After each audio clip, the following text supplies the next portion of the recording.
গত কয়েকদিন ধরে কিছু কারণে বাড়িতে নিরামিষ রান্না হওয়ায় বাড়ির সকলের তো মন খারাপ। নিরামিষ রান্না দিয়ে আর কত কিছুই বা খাওয়া যায়। তাই জন্য আমি ভাবলাম আমি কিছু একটা করি।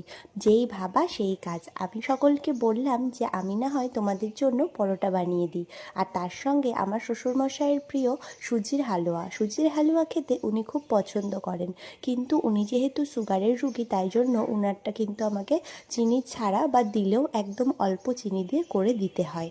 তো যেই ভাবা সেই কাজ, আমি পরোটা করতে শুরু করে দিয়েছি। কি জানো তো, পরোটা যখন ভাজার সময় আর একজন হলে খুব ভালো হয়, কারণ বেলে বেলে ভাজতে খুব কষ্ট হয়ে যায় না হলে।